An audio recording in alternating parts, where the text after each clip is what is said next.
I'm excited today to have Tyler Lordi on the podcast. Tyler, after graduating from Indiana University of Pennsylvania with a degree in sports management and business, decided to help his family business.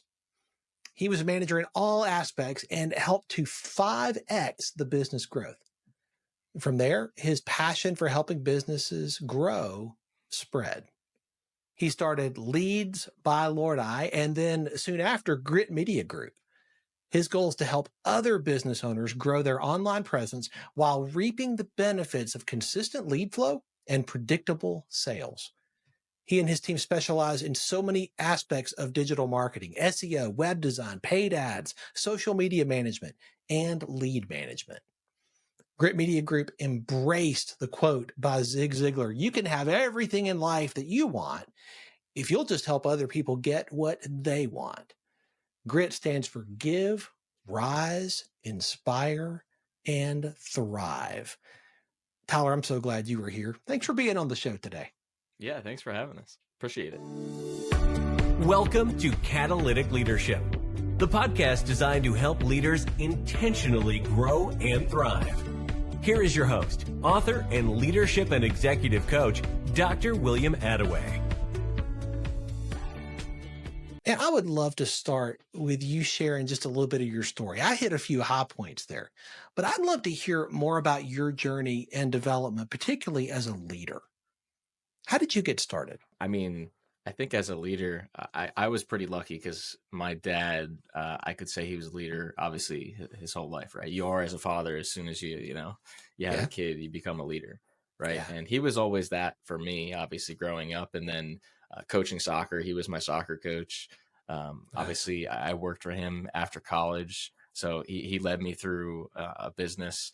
So he taught me how to be a soccer coach. He obviously taught me how to be a business person, how to work for someone, and how to start your own business. So he was really, the first leader in my life, and has really developed a lot of my leadership skills today. So, Oh, so good.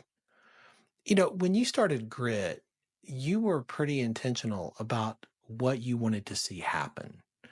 And I love the acronym, right? Can you tell me a yeah. little bit about how that came to be? Yeah, I mean, like you said, it was Leads by Lordi first, Yeah. and we weren't intentional. Obviously, we were just trying to make some money, right? Just Yeah. like I think most people do when they first start a business. And it got to the point where I really had to dig in and figure out, what do I want to do, right? What do I want to accomplish? Who do I want to Yeah. impact? And that's how Grit really came to be. And like you said, the Zig Ziglar quote hits the nail on the head there. And so that's kind of where that acronym came. And it seems catchy, and we could use it for different things, but it has a lot to do with our core values as well, and those have really shaped over time. But yeah, I mean, my wife and I were just sitting around one day, and we thought, what more can Leads by Lordi be? And that's really how the acronym came to be. It took us, honestly, like 20 minutes maybe to come up with it, and it clicked and it made sense, because we want to give in every level, right? Obviously to our kids now, to our customers, to the church, at every aspect we want to give, and then obviously to do that, to be successful, you have to rise to the occasion, right? I think that's where a lot of people stop. They stop right there. They maybe have that heart to give, but they don't rise to that occasion. And then you have to inspire along the way. And I think that will come natural as you take action there. And then obviously through it all, you're going to thrive. So, and again, in every aspect of life, it's not just marketing, it's not just business, but in literally every aspect, because let's be honest, when you run a business, and even in life, like, there's just so many different factors. There's so many different factors in life, faith, business. They're going to come at you all at once sometimes, and you have to be ready for it. So, Like me, you're a person of faith, and you don't shy away from that, and you don't hide that. You start with give, you lead with generosity in this, and it feels like that comes out of your faith. Would that be accurate? yeah, definitely. Yeah, absolutely. I think, obviously in the teachings we're told to give and Yeah. be humble and all that. So that was just such an easy first part of the company. Hmm. And just going along the quote of Zig Ziglar, if you give as much as you can, you're going to get everything you want out of life. Hmm. So, and I think that kind of a good transition would be not just to your clients, but to your employees, Yeah. again, to the family, everything. The guy walking down the street, the person that you're going to hold the door for. I mean, it can be at every level. Yeah. You lead a team now. And as that has continued to grow and your business has continued to grow and thrive, leading a team can be a little bit different Mm. than when it's just you, or Yeah, just I you and thought those raising closest kids to you. was hard. I think that's a trip hazard for a lot Yeah, of people. I think when they get absolutely. to the point where they're hiring people and they got to lead a team, that's Mhm. a point where they really begin to struggle. Was it a struggle? I think I'd be lying if I said no. Yeah. Do I think I thrive at it? I'd like to think so, Yeah. but it's a challenge, and you have to work at it every single minute of every single day. Hmm. Because like when you have a kid, like you have a human being that you have to take care of, and Yeah. in all reality, when you have employees, like you have a human being that you have to take care of, That's right? right. So like it's kind of one of the same. I learned obviously a lot from my dad, and kind of the successes and failures of hiring and firing, and in the industry we were in, we did it a lot. So I think a lot of that came from that experience. But Hmm. I learned pretty quickly that I couldn't do it alone, and so I Hmm. hired pretty fast when I started my agency. Um, and I'm proud to say, some of my employees have been with me for 3-4 years. So That's awesome. yeah, it's definitely a struggle, but it's so rewarding as well. Hmm. That's so good. I think leading a team is certainly challenging, but one of the things that I think is most challenging is trying to replicate the DNA that you see that you want the company to have. As you add more people, it's so easy for that culture to change Yeah. and to begin to get messy and to change in ways that are unhealthy as people bring in their baggage and their experiences from other Mhm. teams, from other companies, Yeah. and they start to try to want to change things. You talked about the culture that you have and the values that you have. Like, how do you keep that consistent? How do you communicate those to new team members and to existing team members in a way that keeps the North Star directly in front of you? Yeah. Oh man, I don't know that there's a perfect answer. I definitely don't have it. But I think, a lot of, we're taught to obviously have our core values as a company, and Yeah. I'll be the first to say our probably onboarding process where like this would really come into play, and people would kind of buy in, isn't as strong as it should be.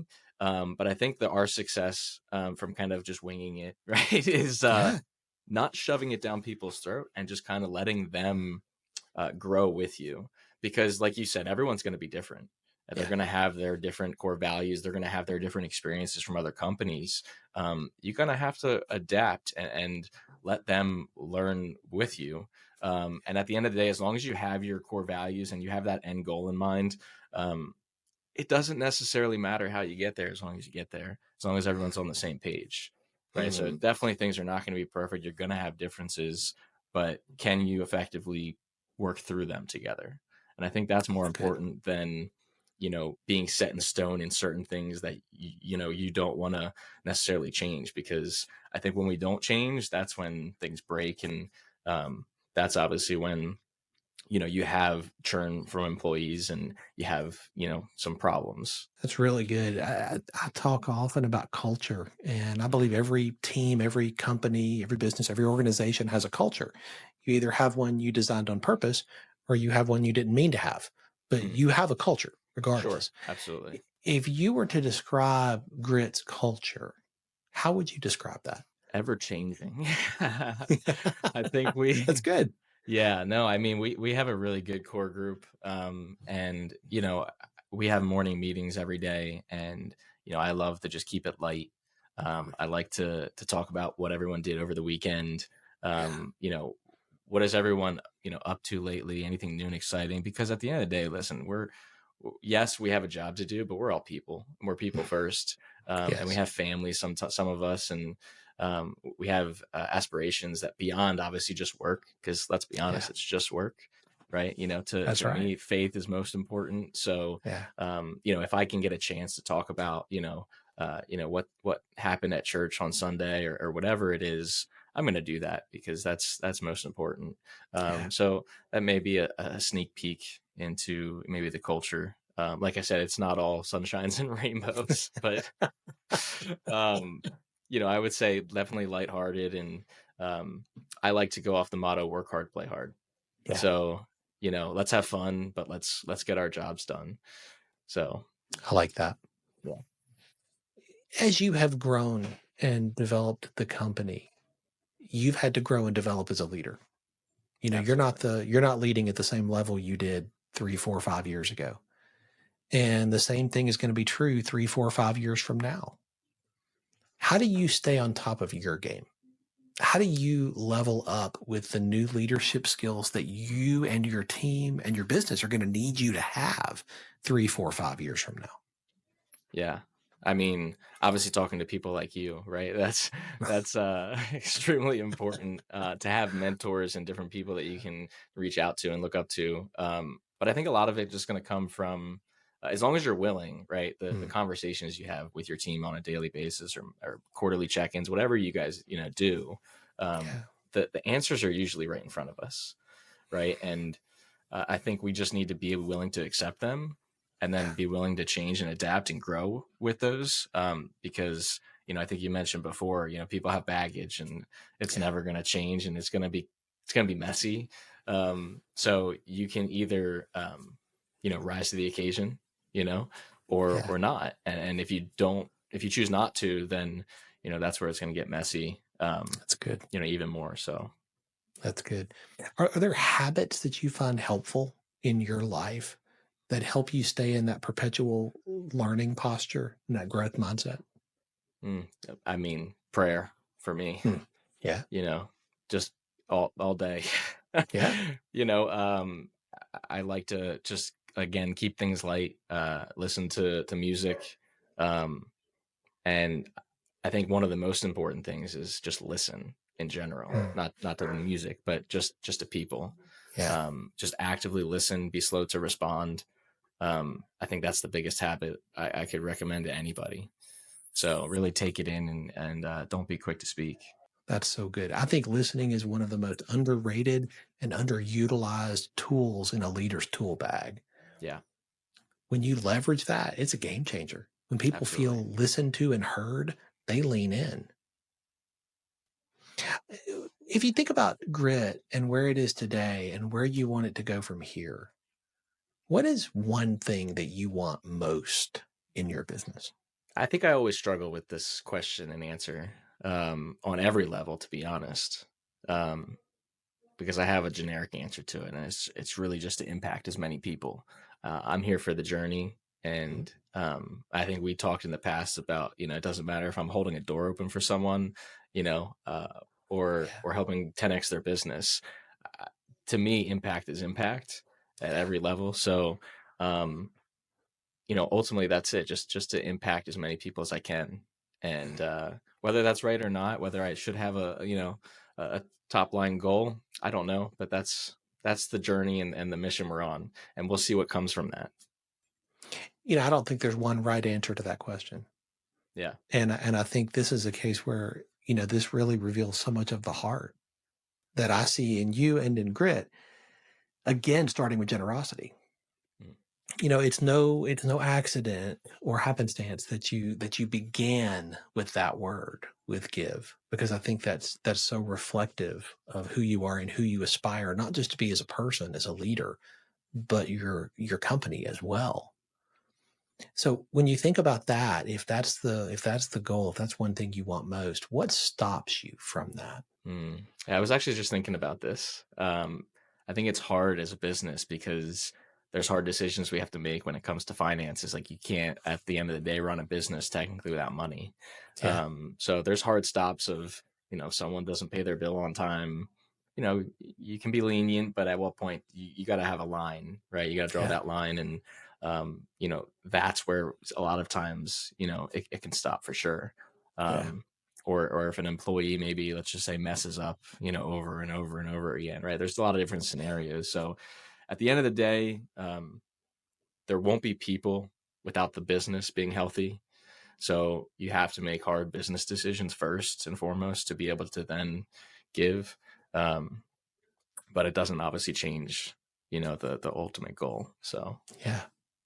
Well, and you have obviously, that's been part of your rhythm, is being yeah. willing to make hard decisions. You know, I see over your shoulder the 7-figure agency plaque. Oh, yeah. You don't get to that level without making hard decisions. Most people will not get there. Right. Hard decisions are part of the journey. Yeah. It's easy, I think, for somebody to look at you, Tyler, and say, "Oh, wow, you know, his journey's just been up and to the right." Like he's never had to deal with the same challenges I deal with. He's never Right. had to deal with the same problems I deal with. If somebody's sitting across from you and says that, what's your response? I probably said the same thing when I was starting out. You know, it's so funny. I was just thinking about this exact thing, and I remember when I first started my company, we were at an event, I think in Vegas, and I'm sitting next to a guy that was probably in my spot now. I was like, man, he's the guy I'm chasing. But I thought, you know, it's natural. How did he do it so fast? Right? Like, how can I do it? Right? And so it doesn't happen overnight, and it certainly didn't for us. I mean, especially going part-time in the business first and then full-time, like it was a big transition.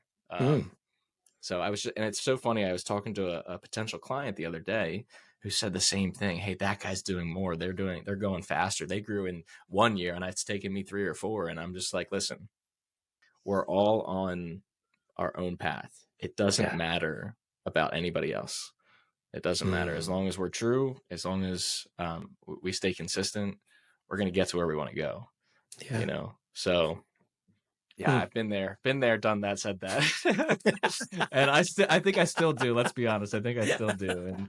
And I think it's healthy. I think we should have, you know, we should strive for people. We should chase people, but understand that it's our journey. It's our path we're on, and we need to focus on that. That's fantastic perspective. I talk about the comparison game as one that nobody ever wins. Yeah. You know, either you compare yourself to somebody who's not as far along as you are, and you can tend to get puffed up and say, wow, look how far along I am. Or you compare yourself to somebody who's way farther down the road than you are. And then you begin to feel like, well, why can't I? It's a game nobody wins. And yet we all seem to play. We all seem to say, well, this will be different if I play it, you know? Yeah. The same results every time. Yeah, we get so hard on ourselves. Even my 5-year-old, you know, playing baseball, and he strikes out. Hey, you just need to hit 3 out of 10 to get into the Hall of Fame. You know what I mean? So true. So true. So I mean, I think if we look at that outlook in business and in life, listen, we're going to strike out 7 times, but as long as we can stay consistent and hit 3 out of 10, we're going to the Hall of Fame. I love that perspective, and that's great. Yeah. I was talking to one of my clients earlier today, actually, and he's been implementing something that we talked about. And I've been teaching him, you know, don't say people's no for you. Don't say people's no for them. You know, so often we're just like, I'm not even going to ask because they don't want to, they won't. Yeah. I'm like, don't say they're no for them. You go ahead and make the ask. And so he's been finding some success with that as he's done that, making asks he wouldn't have made and finding great responses. Yeah. But this morning he made an ask and was completely shut down. Just boom, I mean, hard shutdown, right? Yeah. And it was like, I was like, hey, you know what? It happens to me too. That's okay. Just because you don't say somebody's no for them doesn't mean sometimes they're not going to say no. That's the reality, right? It doesn't mean we stop asking. That's right. Because we want something better for them, right? And if we keep in mind what we want for them, not what we want from them, then we're never going to stop asking because we see something better. Yeah. Thinking about your journey so far as a business owner, I imagine, like most of us, you've gotten a lot of advice, some that you asked for and some that you didn't. What is some of the best advice you have received so far in your journey?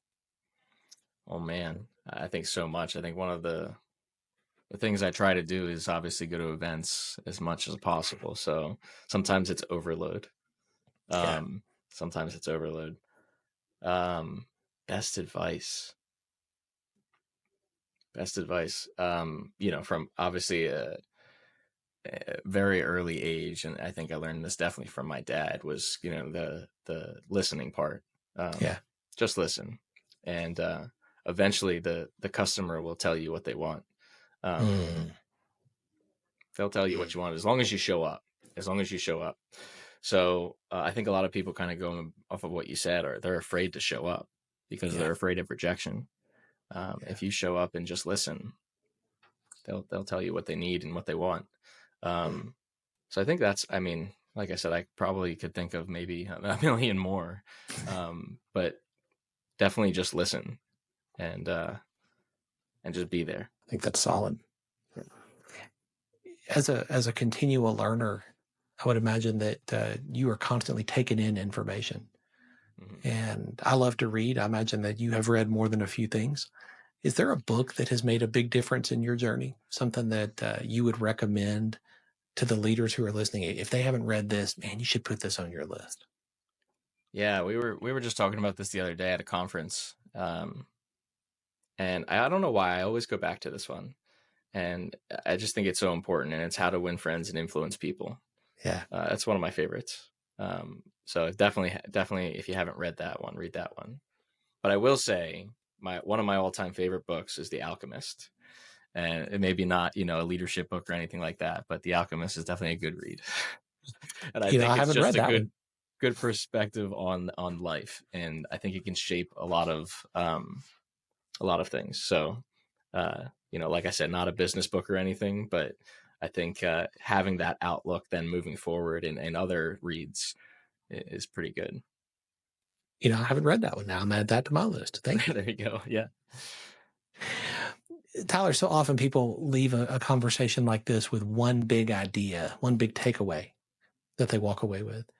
If you could decide and define what you want people to walk away with, one big idea, what would that be? Well, I'm not going to say listen again, because I think we've said that a couple of times. It's okay if you do. That would it's good advice. That would definitely be a good one for sure. I think one of the biggest things is don't be afraid. I think fear holds us back from so many different aspects of life, especially in business, and even myself. I've struggled with fear a lot. Just don't be afraid. You never know what's going to be on the other side. So just take the leap. Whether it's your first hire, starting your business, trying something new. Yeah, just take the leap. Don't be afraid. Great advice. Tyler, I know people who are listening are going to want to stay connected to you and continue to learn from you and more about what you're doing. What is the best way for them to do that? Yeah, I mean, they can reach our website, gritmediagroup.com, and all the contact information's there. Perfect. Thank you today for your time, for your generosity, and sharing so much of what you've learned so far in your journey. Tyler, I know the best days are yet to come. Well, thank you for having me. I appreciate it. Thanks for joining me for this episode today. As we wrap up, I'd love for you to do two things. First, subscribe to this podcast so you don't miss an episode. And if you find value here, I'd love it if you would rate it and review it. That really does make a difference in helping other people to discover this podcast. Second, if you don't have a copy of my newest book, Catalytic Leadership, I'd love to put a copy in your hands. If you go to catalyticleadershipbook.com, you can get a copy for free. Just pay the shipping so I can get it to you, and we'll get one right out. My goal is to put this into the hands of as many leaders as possible. This book captures principles that I've learned in 20 plus years of coaching leaders in the entrepreneurial space, in business, government, nonprofits, education, and the local church. You can also connect with me on LinkedIn to keep up with what I'm currently learning and thinking about. And if you're ready to take a next step with a coach to help you intentionally grow and thrive as a leader, I'd be honored to help you. Just go to catalyticleadership.net to book a call with me. Stay tuned for our next episode next week. Until then, as always, leaders, choose to be catalytic. Thanks for listening to Catalytic Leadership with Dr. William Attaway. Be sure to subscribe wherever you listen to podcasts so you don't miss the next episode. Want more? Go to catalyticleadership.net.